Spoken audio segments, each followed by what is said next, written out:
Hey guys, Steve here. We've got about 1,000 cards to show, so we'll show as many as we can in this video and let's see how far we can get. It's going to be great. It's going to be kind of fun. We've got a lot of new sets in here, a lot of modern, a lot of vintage, semi-vintage, whatever you want to call it. But we'll start it off. I'll go through some of the cards, conditions, and all the other stuff you like seeing. So, if you like these kind of videos, let me know. If you don't like these kind of videos, let me know. This is going to be quite fun. I've been waiting for some of these cards for quite a long time, and pretty happy. It hasn't been too long of a time, let's be honest. These missions are taking about 2 months from PSA now. Got a bit of edge wear on this right on. Unlucky. I'll do like a PSA 9 stack and a PSA 10 stack maybe. You've got the PSA 10 beat of the frontier. So you'll probably notice there's a lot of the cards from the same sets. So, beat of the frontier is a Japanese set. It's Platinum 3 down the bottom, PT3. I graded a lot of cards from the same set at the same time. It's I kind of like to do it so when I get them back, when I'm listing them, it saves time. And I can just know that, I have a box that has all my Beat of the Frontier cards that are like gem mint ready to grade. And I can sell them, I can list them, see what cards I get 9s in, and maybe I can resub the cards that got 9s. So a lot of these cards are kind of messed up. So there is a lot of like, if you watch my previous video, I had hundreds and hundreds of boxes. Not really hundreds, but if you watch my previous video, there's a lot of boxes and I unpacked them, so maybe these cards are all mixed up throughout, but it should be pretty fun. So I love these new Crystallized Gyarados EX. It doesn't say it in the name, but it's from the new game, New Scarlet and Violet. It's like the new archetype. It's pretty sick. This card's awesome. I don't really have any complaints about the way this card looks. I did buy a few of them, 10 or 20. I love it. It's a great card. Overall, this one and the Arcanine I'm pretty happy with. The texture's quite nice. I think I've shown this off quite a bit, but I'm pretty happy. So there should be a few of these here. This is kind of one of those things. It's not really like it's not really that lucrative because, it's a brand new set, 2023, Gyarados lowercase EX, which is quite nice that they did that. But I graded like 10, I think, and I'm just going to list 10, put one listing up, quantity of 10. And I think these cost around like $20. Grading's like 35, so I'll probably price them around the 50 to 60 US dollar mark for 10s. It's whatever, I'll make a few dollars each and people can be able to get a Gyarados they like. I'm not sure of the current price of them, but 20 Australian dollars is kind of like my really like nice price area, like with the amount of profit that I like to make per card. Because 20 is just feels like an okay amount. Oh, these ones are sick. I love like this foil is so like ambiguous, like covers the whole card, but when you actually get the light, it shows the card artwork like crazy. I do wish it was a foil was a little bit less extreme because it does look like a big bundle of like crap, but once you really get down to it, the Zekrom artwork comes out. And obviously this Zekrom artwork's from Black and White 1. It's a pretty awesome 25th anniversary card. So we've got a 9, and we got another Gyarados. And we got a Radiant Charizard, and we got another Gyarados, and another Gyarados. So yeah, when you usually see a modern cards and these things, I just like to grade a few of everything. I mean, I've gotten to the point where I'm big enough that people love the graded modern cards. There's no denying it. It's just how it is. And I don't mind grading them. I think they're quite cool. I think to get like the cards you like and just pay like $30 extra or whatever for the graded copy is pretty cool. People like to have that in their collections. I've already shown these off. What am I doing? Let's go through this stack next. Advent of Arceus Shinx, wow. Ooh, that's a good one. Gengar Advent of Arceus, PSA 10. Ooh. Gengar PSA 5. What happened here? PSA 5, what's going on? Oh yeah, you can see it roughly there. A little bit of a bend happening. Wow, that was really hard to find.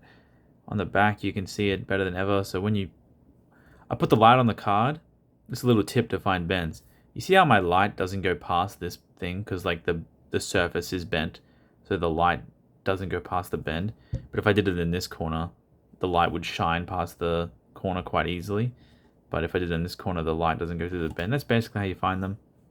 I pretty much submitted every Gengar I had. I didn't really look at them too much, to be honest. When it's a rare Pokemon or like a desirable Pokemon, I don't try not to look at it too much because like it's just you look at a card way too much and you think, oh, whatever. Like this is a PSA 9, quite a nice card. This, to me, is worth a lot more than selling this card raw, so it's much better. This is a card I probably should have looked more at. PSA 6 Kabuto. Oh, yeah, it's just got some scratches, and it's got a bend on the corner as well. Now, who knows where the bends are from. Maybe my fault, maybe not. Oh, wow. Kamiya Haunter. I sold my last one of these for around $100. Oh, the edge at the top's quite bad, and the bottom. Wow. Wow. I don't know what's going on there. So we got the Ponyta and Shinx Advent of Arceus. Well, pretty cool. I mean, you might think I just sit here and say wow to like every card I get. Yeah, I do that, but the amount of like time and effort and like raw like passion that when I buy these non-holos and I'm condition checking like 1,000 cards at a time and I'm going through every single card, I probably could have done a little bit better with some of these, but then it's so you know, you do notice the edge wear more when the grade is on the card. I will say that. Some people ask me like, why would you grade that card? It had so much edge wear, and it's like, man, I'm telling you, when you're going through thousands and thousands of cards, it is like your brain starts to like not see certain things, or maybe they like think a card is better than it really is. So I got 10 on this low punny. That's pretty nice. Awesome artwork there. Let's look at that up close. I'm doing this video in 4K as well, so it chews through my phone memory, but it's not a big deal. So we got this Ponyta, Advent of Arceus, Nose Pass. Oh, PSA 10, nice. So we got that Bunnery. It's a low punny, little low punny by Sue, however you want to say that. See, like this card has a bit of edge wear, and some people are like, oh, that card has edge wear. It's not a 10. But historically, PSA 10s, in my experience, if like you're allowed to have one or two little things wrong with it.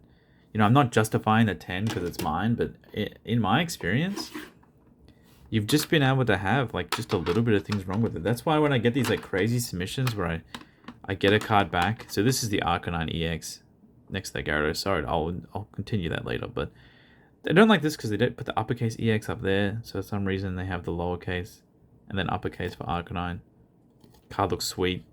Nothing wrong with this crystallized Arcanine EX. Texture's amazing. The card artwork's amazing. Very popular card. I'm sure I'll sell out of these very fast. Probably graded another 10, just like the Gyarados. Where was I getting that? And yeah, historically with the PSA 10s, in my experience, it's always been a completely fine thing just to have a little bit wrong with it. It's never been like your card has 1 or 2 dots of edge wear and it's not a 10. I mean, it's just PSA has kind of wrote that in their condition guidelines that a PSA 10 is allowed to have a little bit wrong with it. So we've got the Glaring Articuno, awesome alternate rare. And this one is the Drowsy Kamiya alternate rare. I mean, that is just... Kamiya's detail is second to none. I mean, I'm not sure how he does these, but, you know, if we go in really close, I mean, you just look at that. Look at that level of detail. Every single dot, just a little bit. He hand paints all of these. We've got Drowsy and like the light reflecting from... Was there a street lamp coming from up here? Yeah, so like the light's reflecting down onto him and he's done the shadows. And the people are like enjoying themselves, or they look like they're enjoying themselves. Some of them look quite confused. Maybe they're confused because they see a Drowsy, but... Yeah. I have some very special Kamiya things that maybe I'll show them off one day. But yeah, he is just absolutely incredible. It's just awesome. Oh, how good is that? Got a Lisa with a Flaffy. It looks like they're in the mirror, I guess. That's the mirror part here. Artworks that are in the mirror must be so hard to do because like you've done the perspective from the front and then you've done the perspective from the mirror. So, you know, I think I just tried to get a few of every character rare graded, a few of every alternate rare. We've got Cricketune. There's a buyer out there for all of these. To be honest, if you're asking me, do I think that's worth doing? No. I think this is, for most people, most submitters, these are incredibly, I wouldn't say illiquid, but there's going to be a lot of competition on these alternate rares and character rares. And you probably won't, like, you could probably grade one of each, I think, if you were someone that obviously didn't have a lot of money to submit cards or a big enough store to be able to hold the cards for long term. But realistically, you'll probably see me auction like 3 copies of each card. I think I graded 5 of each, and then I'll probably have 2 for buy it now. It just depends. Like a Latias, alternate rare should go for, you know, the price of grading right now is kind of, it's kind of really high, but oh, we got a PSA 9 on this Numel, Ditto Numel. The price of grading is like actually quite high, so we've got a dot of edge right down the bottom there. When you consider, you know, these cards, they're $3 each, $4 each. That's nothing crazy. Yeah, they're not easy to get. You still have to like try and find the boxes and open the right card and everything. So I would never say any of these are actually easy to get, but the market values is quite low. So it's like what, $3 card and you pay $27 to grade it. Like it's kind of stupid. So this card has Edgewood down the bottom and 10, and that one didn't. So I don't know what's going on there, but overall, I will probably over time. This is going to sound stupid, but I think the chance of me just losing money is very, very, very, very real. So we have the advent of Arceus Glalie. Glalie is such a cool Pokemon to me. Like Snorunt to Glalie doesn't make any sense because Snorunt's so cute. But over time, with those character rares, alternate rares, I doubt I'll be able to make like anything back. And that's just the reality. But this year isn't really about profit-driven sales for me. It's more of like a... Oh, we have another 10 of the Gengar Advent of Arceus. This is definitely a profit-driven sale. This is obviously not going to sell this one for a $20 profit margin because I have to buy everything else to be able to get something like this, and then I have to grade so many things to make this stand out and be a good card. But with the super hyper modern stuff, I'm just looking to grow the store, pretty much. Connect with more people, you know, get my cards into the hands of people, and people understand, like, they buy from me, they'll get it sent really fast, they'll get great service, they'll get everything. It's not really like a profit-driven ordeal for me. I mean, sometimes I can buy and sell, like, a rather rare card for, like... Now, this is going to sound like a flex, but I might find, like, a rare card in Japan from a card store or whatever listed, and I'll buy it for, like, 15,000, and then I'll connect it with a buyer who actually wants something like that. And I'll sell it to them for, like, 25,000, and that might be, like, a 2-week thing. And that doesn't happen all the time, but that's stuff I've tried to do more of because, like, the margin is so much higher while you, like, don't have to, like, you know, grade hundreds and hundreds of cards to make that level of margin. But that isn't repeatable. Let me just talk about these cards real quick. Steelix from Space Time Creation. This is a bunch of Space Time Creation sets set from the booster box that I opened. This should be DP1, so it's like the Diamond and Pearl base set, I guess. Pretty sweet cards, to be honest. Pretty sweet cards. Got some really good ones. Yeah, so overall, it's like, it's hard to explain. It's like, I can tell you, I can sit here and be like, I'm grading these for no intention of profit. And obviously that's wrong, because I need to make at least my money back. But a lot of the cards, I know people who want them. I know people who like them. I'm just trying to get the cards into the hands of collectors and just make like a reasonable margin on most. But, you know, the character rares and alternate rares and everything else like that, that is not some like crazy thing that anyone should be like trying to grade hundreds and hundreds of. Unless it's like the Pikachu one or Charizard one, I think you can generally understand that there's only so many people willing to pay like a very large premium for that stuff, and you should try and steer clear, because there is a lot of like big submitters that just grade that stuff in mass, and you'll have to compete against them on price. So if you are a beginner submitter or like an intermediate person, like I would say that grades like 100 cards a month, I would say that's like intermediate. You are way above the average. Extremely above the average, to be honest. So like you'd probably almost be an expert level submitter if you're grading 100 cards a month, because that's still like almost $2,000 a month after shipping fees, taxes, everything for grading those cards, and that's a lot of money. You should feel very proud. So we've got the Bidoof and the Bill Barrel, pretty sweet. There's collectors for everything, people. Some people ask me like, why do you grade this stuff? And a lot of these cards, there might only be one buyer, so like I can't grade another Hoot Hoot like I could with a Snorlax or I could with a Gengar. But, you know, just this morning, what did I sell? Give me one sec.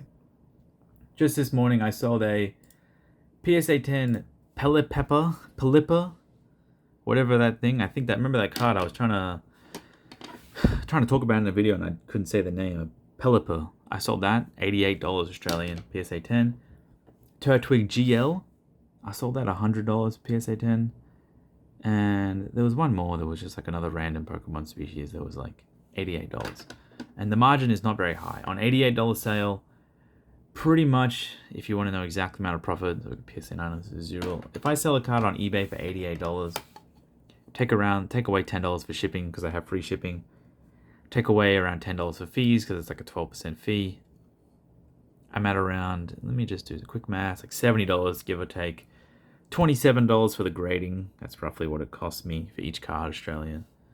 And then you're looking at, so what would that be? That would be like maybe around like a $40 to $45 profit margin after everything. And then you got the card cost, but the cards cost me like $1 each usually, so it's not too much. Amazing artwork on this Electabuzz. So, is selling the 10s profitable? Yeah, it is. But also, to get the 10s, you have to go through swarms and swarms. I love this Marill so much. This is one of the best Marill artworks ever. Ever. And we have two of them. Let's go. Stunned by Nishida. Got the Armaldo. PSA 10. Awesome card. Ooh. Oddish, Cry from the Mysterious. Pretty cool. There's a very big Oddish collector. Who's been buying like, oh, that's not even dust, that's just like the card. Very big Oddish collector that's buying like every single PSA 10 Oddish I list. So, you know, that kind of stuff does happen. There is a species collector for everything and for every Pokemon, but at the end of the day, there is not really that much. How do I explain it? There's not like this unknown you. There might be one person in the world that wants to buy this in a 10.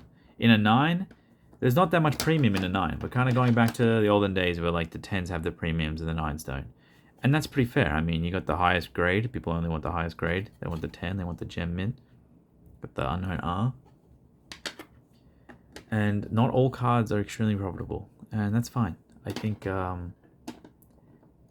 it's a really good thing to understand. That sometimes it's completely okay to like break even on something. Just to sell it, get your money back, and move on. With the 9s, I'm listing them for pretty much break-even price. But I am completely aware that a lot of my 9s will probably sit for more than a year. This is a really nice one, Houndoom, Temple of Anger. This is nice. So this is the kind of card I would probably list around 200. I'm going to imagine that there's only one of these. It's an unlimited Temple of Anger, Houndoom. There are plenty of Houndoom species collectors.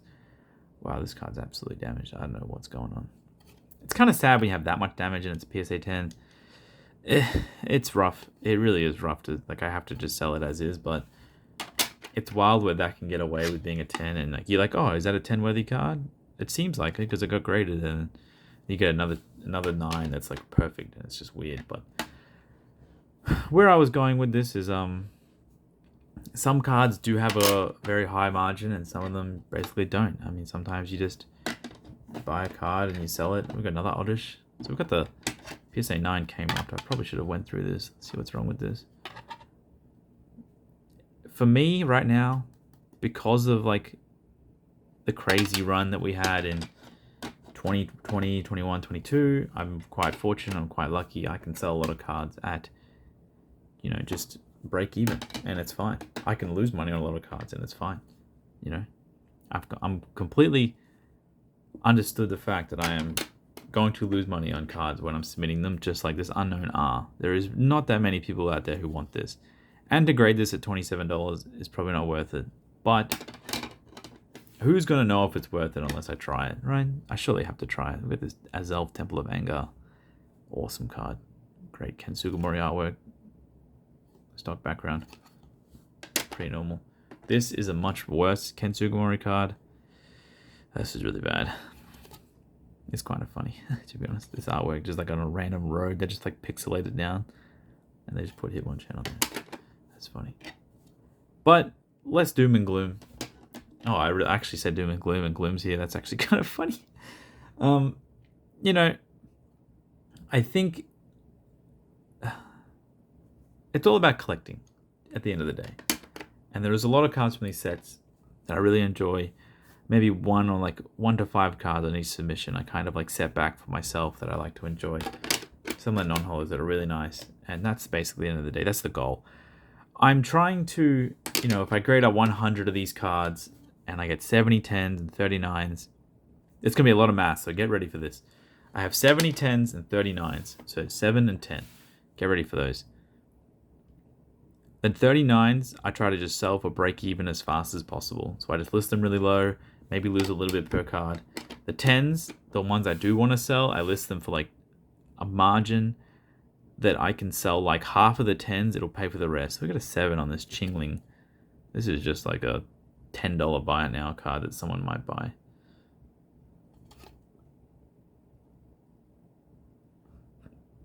So let's keep going with the math. So you break even on the cards that are not that great, like the 9s, whatever, non-popular species. And the 10s, you try to sell at least half of your profitable items to cover the rest of this mission. Secret Lakes Abra, pretty sweet. Awesome card. So, does that make sense? So at the end of the day, after I get 100 cards back from being graded, I basically want to sell 30 of the 9s as fast as I can for close to break even. And I want to sell half of the 10s to cover the whole submission cost. So the other 70 cards.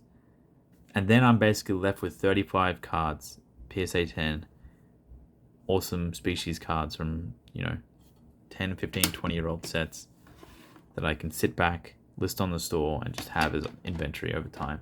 And I do think that my inventory is part of my collection. It's some people don't like to think like that, but like if I have it listed for sale, I'm like showing it off / listing it for sale at the same time. I love this Cyndaquil. It looks like a Fukuda. Yeah, it is a Fukuda. That's awesome. Yeah, I love the Cyndaquil. I love this Vulpix. I love all of them. Himeno, Vulpix. Awesome. Secret of the Lakes is a great set. And we'll go for a few more cards. It's one of those things where like all I'm trying to do is just get as many cards as possible that cost me as least as possible. So I am trying to sell faster than a normal person probably would, but my goal is to get 10, 20, 30, 40,000 PSA cards eventually listed for sale, and I can have like the biggest range in the world, and I can have like the most diverse and extreme and nice collection, something for everyone, and all this other stuff. And as much as like it sounds like happy-go-lucky and got the 2 pseudo widows, it sounds like I'm doing this for you, I'm doing this for you. No, I'm doing this for me as well. I am also trying to make money and trying to build inventory and build value and like get more for lower dollars. I am trying to do that, but I'm not trying to sugarcoat it by being like, I am for the collectors, I'm for this. I'm obviously like, I need to make a certain amount of money as well to be able to buy more cards. Ursaring 9, Secret of the Lakes, and we got the Sand/10. Awesome card in Cheater as well. Secret of the Lakes is actually really super underrated, to be honest. Got that Chansey 10, Sand/10. Some of these old sets, like they smash it out of the park with the artwork. Got this Gyarados, Arita. It's just nice. It's just so good. Jumping out of the water, like you don't get that these days. So yeah, it's a hard thing to. I don't want to ever sort of misconstrue what I'm trying to achieve here. If I don't sell the cards for at least more than the grading cost plus the card cost, I can never really grow the amount of cards that I get. So wow, we've got this awesome Meowth. It's such a cute artwork. Who's that by? Nishida, of course. Hitmonlee, Arita. We got this Vileplume. Himeno. All the greats. And this one, Saito. Wow. These old sets are insane. The artworks are so nice. I'm sure maybe some people have never seen these before. And it's kind of funny. I actually have sold to a Victory Bell, Bellsprout, Weeping Bell collector, and I've sold to a Vileplume collector, and I've sold to a Hitmonlee collector, and I've sold to many Meowth collectors. There is something for everyone. But yeah, on the topic of it, I'll stop rambling on about like the whole money thing, because it actually just makes me like really mad or really uncomfortable. Usually, so many people care about money, dollar value, everything, and a guy like me who just buys and sells and buys what I like. I love buying the non-holo cards from all the eras. I love trying to get them in Gem Mint. I love, it's a huge chase for me. It's like the funnest thing ever. I've got this, what is this? Kaneko EO. Awesome cards form. I love the Skitty. Look how cute that is. Oh, it's Kazuki as well, of course. But it's, we have two of those cast forms. That's pretty nice. I got a Persian, Temple of Anger. Wow, look at that stock artwork, Ken Sugimori. Yeah, a lot of people care a little bit too much about buying and things going up in value and all this other thing, when ultimately, at the end of the day, the person who buys something as a collector and just holds it and loves it and cherishes it is going to beat out any of these like investor types or anyone who cares about just money. They're just going to beat them over time. I mean, you know, people who buy these non-holos, I'm not going to be like I'm selling them a dream and like I'm thinking your card's going to go up in value. But I have sold many non-holo cards for significantly less than what they sell for now. And maybe they won't sell for more like in the future, but I have sold many very popular species for $100, and then you go on eBay and they sell for $200. So, you know, it is always a case with everything, but this is a very nice Executor for Cooter as well. Just, I don't even know what I'm talking about anymore. It's been 25 minutes. Buy what you like is basically all I'm trying to say. Oh, that Pichu 9 is so soul-crushing. Gyarados 10. Oh, we got a Pichu 10. That's nice. I'm trying not to make these videos about like ranting and all this other stuff. Oh, I sold a Sphere today as well to a Sphere collector, which is crazy. Look how many of these guys there is. Oh my god, look at this guy. He's so happy. Kazuki, of course. Oh my god. Oh my god, this guy's so happy as well. Oh, we got the Magikarp Gyarados sequential. That's awesome. Oh, we got 2 Magikarps. Magikarp's also super popular. That's crazy. Magikarp collectors are eating. He has so many good artworks. So many rare Magikarps too. There's so many different chases for every level. So we've got the 9 Seal, 9 Wolverine. This Croconaw is one of the best artworks in the game. No joke. By the legendary Arita. Just amazing. Another Croconaw. Totodile. Totodile 10. Another one. I sold a few of these. I think I sold 2 of these. So I just like submitted the rest of my stack.